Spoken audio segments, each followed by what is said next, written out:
নমস্কার বন্ধুরা, আমার চ্যানেলে আপনাদের সবাইকে স্বাগত।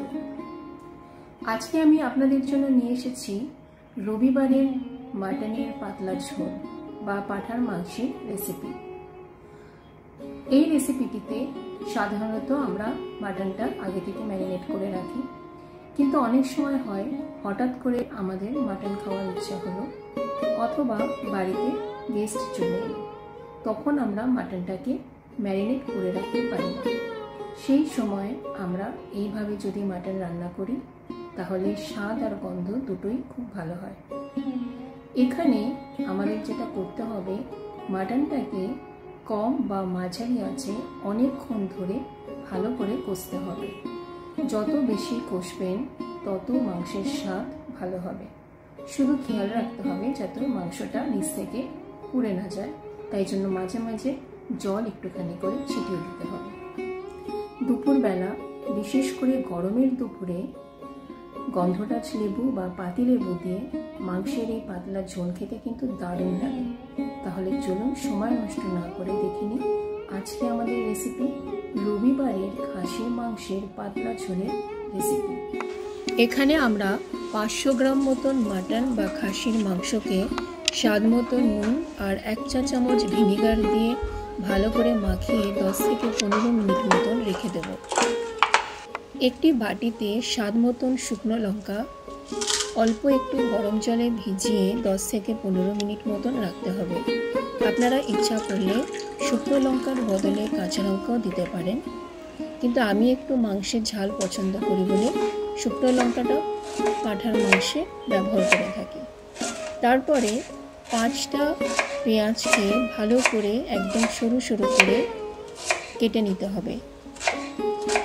এখানে আমরা পেঁয়াজ বাটা দেব না, যেহেতু এটা মাংসের পাতলা ঝোল হবে, তাই পেঁয়াজগুলোকে এখানে আমরা এইভাবে ঝিরিঝিরি করে কেটে নেব।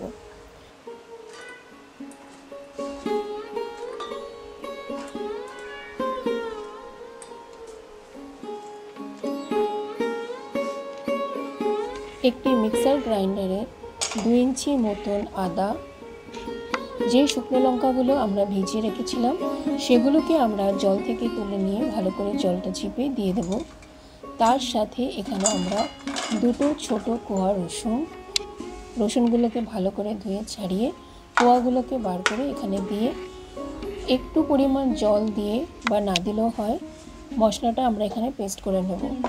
যেহেতু লঙ্কাটা জলে ভেজা ছিল তাই সেই জলেই মোটামুটি মশলাটা এখানে হয়ে যাবে। এরপরে আমরা গরম মশলা গুঁড়ো করব। তার জন্য এখানে আমরা 7 থেকে 8টা মতন লবঙ্গ, 6 থেকে 7টা ছোট এলাচ আর পরিমাণ মতন দারচিনি নিয়ে ভালো করে মিক্সিতে গুঁড়িয়ে নেব। আপনারা ইচ্ছা করলে দোকানের গরম মশলা গুঁড়ো এখানে ব্যবহার করতে পারেন। আমাদের গরম মশলা গুঁড়ো হয়ে গেছে।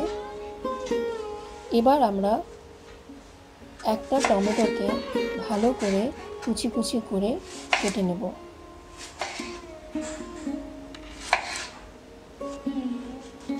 আমাদের এখানে টমেটো কাটা হয়ে গেছে।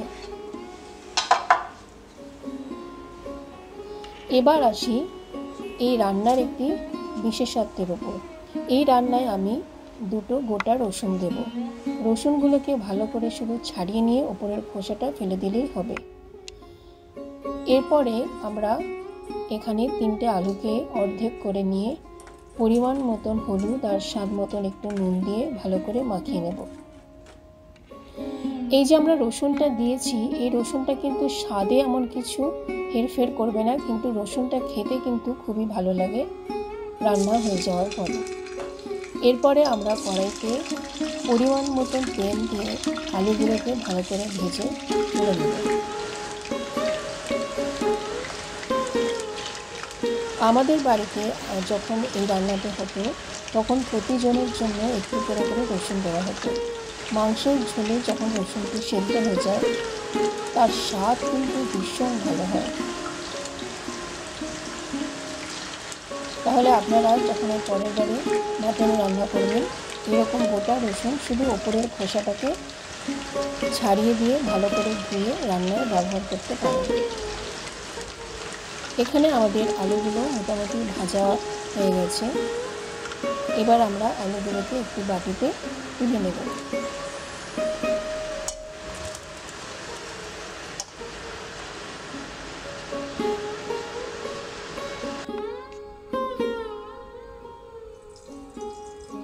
এবার আমরা 1 চা চামচ মতন চিনি দেব।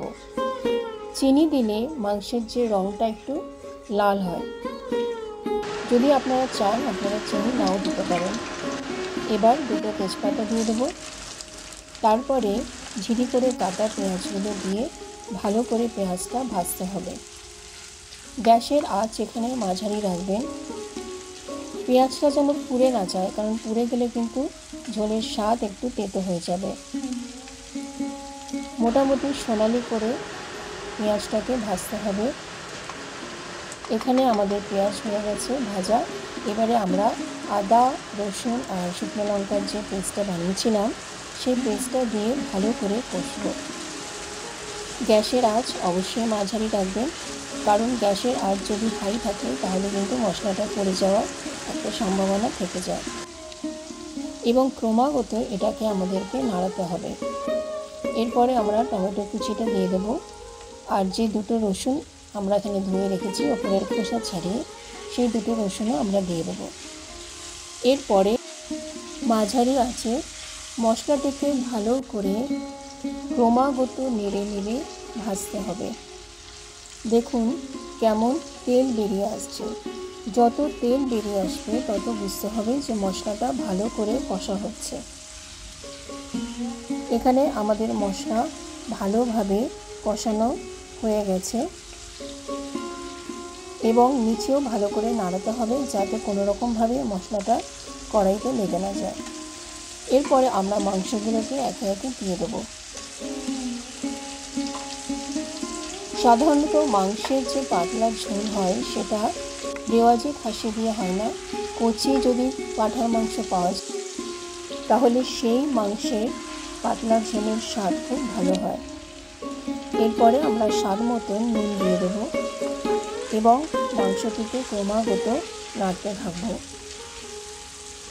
যত বেশি করে কষা হবে তত কিন্তু মাংসের স্বাদ ভালো হবে।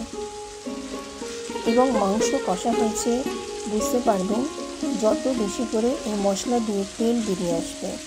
এবং তার জন্য আমাদেরকে ক্রমাগত নাড়তে হবে যাতে মশলাটা কড়াইয়ের নিচে লেগে না যায়।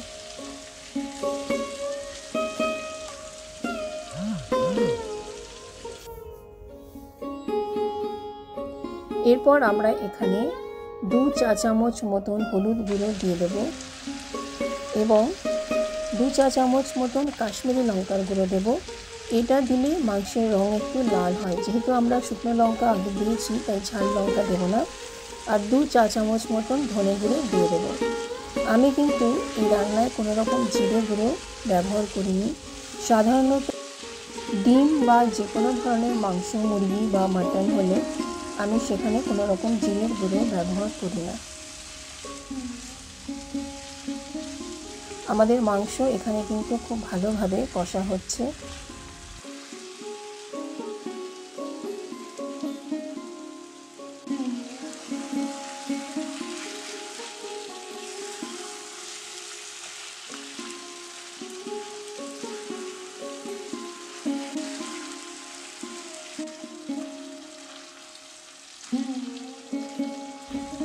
দেখুন মাংস থেকে কি সুন্দর তেল বেরিয়ে এসছে এবং মাংসের রঙটাও কত সুন্দর দেখতে লাগছে।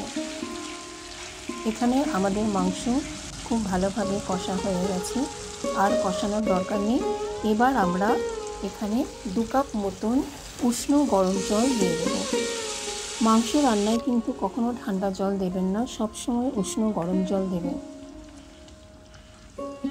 এবার ভালো করে জলের সাথে মশলাটা মাখিয়ে আমরা এখানে ঝোলটাকে একটু ফুটতে দেব। আমাদের ঝোল এখানে ফুটতে শুরু করেছে। এবার আমরা এই ঝোলটাকে প্রেসার কুকারে দিয়ে দেব। যদি আপনারা চান তাহলে কড়াইতেও সেদ্ধ করতে পারেন, কিন্তু সেটি একটু সময় সাপেক্ষ ব্যাপার। প্রেসার কুকারে মাংস দিয়ে তারপর কড়াইতে একটু উষ্ণ গরম জল দিয়ে যে মশলাটা কড়াইতে লেগে আছে সেটা ভালোভাবে ধুয়ে সেই জলটাও প্রেসার কুকারে দিয়ে দিতে হবে। ভেজে রাখা আলুগুলো দিয়ে প্রেসারের ঢাকনা বন্ধ করে 7 থেকে 8টা হুইসেল পর্যন্ত আমাদেরকে এই রান্নাটি করতে হবে। তারপরেও কিন্তু প্রেসার কুকারের ঢাকনা খোলা চলবে না যতক্ষণ না ভেতরের যে বাষ্পটা আছে ওটা নিজের থেকে বেরিয়ে যায়, তারপরেই কিন্তু প্রেসারের ঢাকনাটা খুলতে হবে।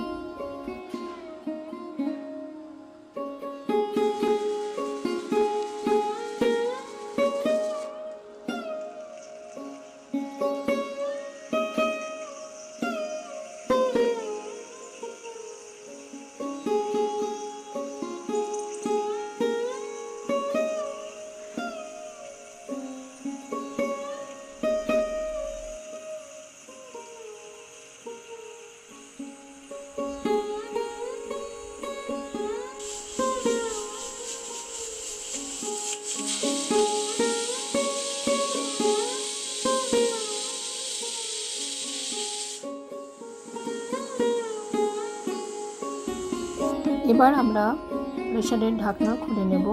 7 থেকে 8টা হুইসেল পড়ার পরে আমরা কিছুক্ষণ অপেক্ষা করেছিলাম। দেখুন মাংসের রঙটা কত সুন্দর হয়েছে দেখতে, এবং রসুনগুলোও কিন্তু গলে যায়নি। এই রসুনের স্বাদ কিন্তু সত্যি খুবই ভালো।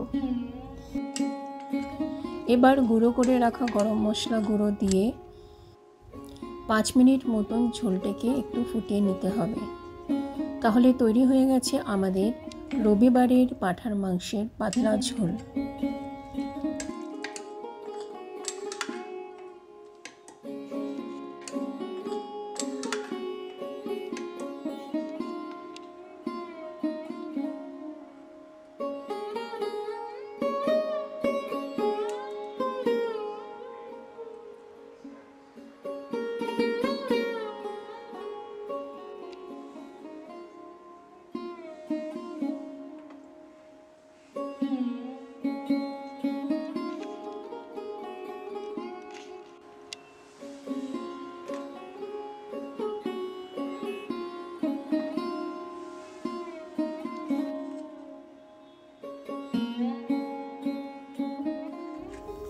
ভাত দিয়ে এই মাংসের পাতলা ঝোল কিন্তু দারুণ লাগে খেতে।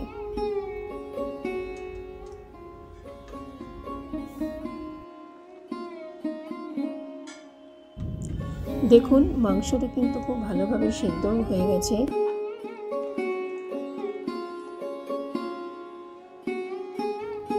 তাহলে বন্ধুরা, আশা করি আপনাদের আজকের এই রেসিপি ভালো লেগেছে। যদি রেসিপিটি ভালো লাগে তাহলে নিশ্চয়ই লাইক, কমেন্ট আর শেয়ার করবেন। আর আমার চ্যানেলের বাকি রেসিপিগুলো যদি আপনাদের ভালো লাগে তাহলে পরবর্তী দিনে এই রকম রেসিপি পেতে গেলে আমার চ্যানেলটিকে অবশ্যই সাবস্ক্রাইব করবেন। যদি এই রান্নার বিষয়ক আপনাদের আরও কোনো রকম টিপস বা আপনারা যেভাবে বাড়িতে করে থাকেন সেই সমস্ত কিছু আমাকে জানাতে চান তাহলে নিশ্চয়ই কমেন্ট বক্সে সেগুলো জানাবেন। তাহলে আজকের মতন আসি, আরেকটি নতুন রেসিপি নিয়ে খুব শীঘ্রই দেখা হবে আপনাদের সাথে।